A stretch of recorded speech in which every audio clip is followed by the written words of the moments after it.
Hey, what's up, nerds? It's Vladimiracle here, and I'm here to talk to you guys about Battlefield 1. I obviously was not one of the people that was privileged enough to take part in the pre-alpha, but as I'm sure a lot of you already have, you know, we've gotten a lot of information based off a lot of the YouTubers and people that were involved in the pre-alpha and have the privilege of getting the chance to play it. So, you know, we all know what they're talking about. There's, you know, the idea of, oh, it's not authentic. It's a fucking video game.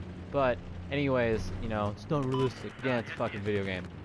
But, you know, there's a lot of that going around right now. And it's understandable, you know, some of the opinions that people have, you know, and there's always going to be people that aren't going to be happy with whatever the fuck they put out, you know. And you can't expect him to have the mentality that, you know, at least it's not Call of Duty. You know, that's... It's really unfortunate that sometimes we have to just tell ourselves that. But it's definitely better than anything Call of Duty is going to put out for a long time. I personally will never purchase another Call of Duty again until I either, one, see them go back a few wars, as in, like, you know, a few wars that have actually happened, not a few wars back in their fucking storyline, which doesn't make any fucking sense anymore if you play the Black Ops 3 campaign. But yeah, if you've been someone involved in that, you'll understand what I mean by it doesn't make any sense anymore. And yeah, so there's a lot of shit going on. You know, the pre-alpha release, and then Call of Duty, you know, which is definitely a bit older. You know, in the VR, like, this year is a crazy year in gaming. It really is. There's a lot of good and bad. At least there's kind of a healthy mixture. You know, it can never be all good. But definitely be worse. And overall, you know, I'm okay with how things are working out. You know, I'm not constantly wanting to have to buy a bunch of new games and shit.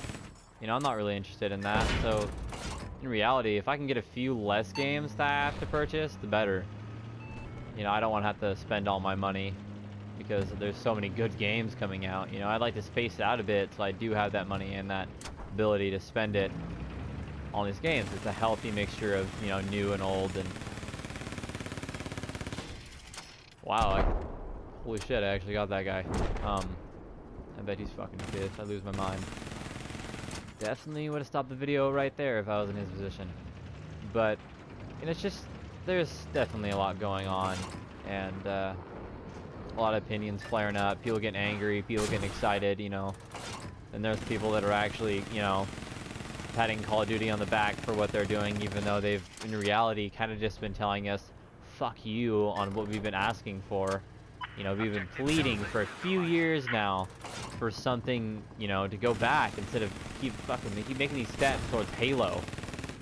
It's not Call of Duty anymore. It's honestly an insult as to what the gaming community has been asking for, you know, and they don't adhere to the majority for some reason. It just doesn't make any sense at all.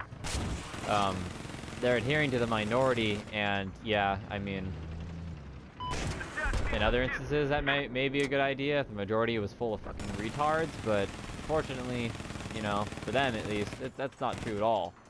We know what we want, and they've proved before they can make good games. Like, Call of Duty is very capable of developing good games.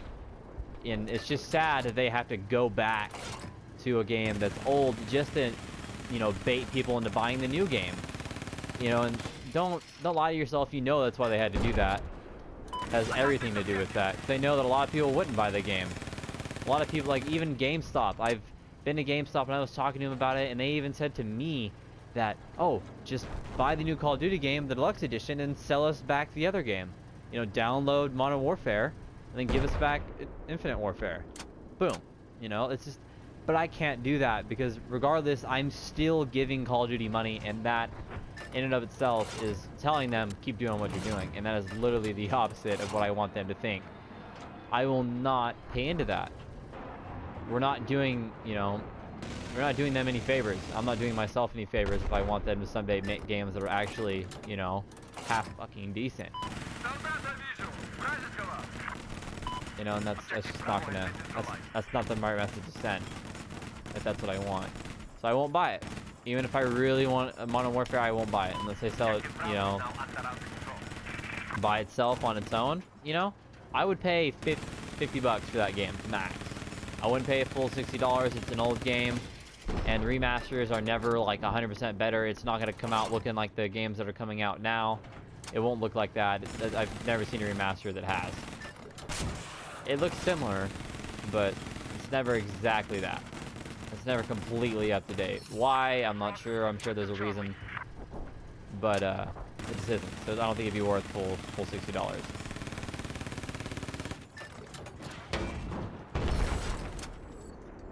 So, yeah, I mean, it's okay. I mean, if you want to buy it, you know, if you really want Modern Warfare, you know, that's you. But I personally believe that we need to stop buying their games.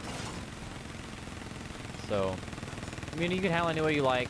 You know, just I suggest taking what I'm saying into consideration, because that's really the only way. Because if they keep making all this shit ton of money off of us, they're not going to think, oh, well, hey, maybe we need to change what we're doing because this isn't working. If it's working, why should they stop? You know, they're making more money off supply drops now. They're making off base games, and that in and of itself is completely fucking ridiculous. And as far as I'm concerned, they're damn near criminals. It's like, it's a legal way to scam people. And that's really terrible for a huge industry that has a lot of people in it. A lot of people like Call of Duty. They have a huge fan base, and based off the games they have put out, when they really do make a good game, they make amazing games. Take Modern Warfare 3 for example, or Modern Warfare 2 even. I was pretty young when Modern Warfare 1 was out, so I can't really speak for that. So I'm not gonna say the game was bad, and obviously it was good enough that they're willing to bring it back. But they made amazing games. Like World at War is still one of my favorite games. I could go back and play that today and have a great time. I enjoy World at War, especially the zombies. As a birthplace, one of my favorite game modes. And you know, so there's a lot to be said for when Call of Duty does things right. There is a lot to be said. So I won't trash them completely. You know, I would never do that. I will give them where their credit is due. But there's no credit due right now. They're not doing anything that I can say, oh, well, hey, good job. You know? Maybe if they just remastered Modern Warfare on its own, I'd be like, yeah, that's fucking sweet, dude. But they're not. They're they're making me pay for a game I don't want, that most people are boycotting for a reason.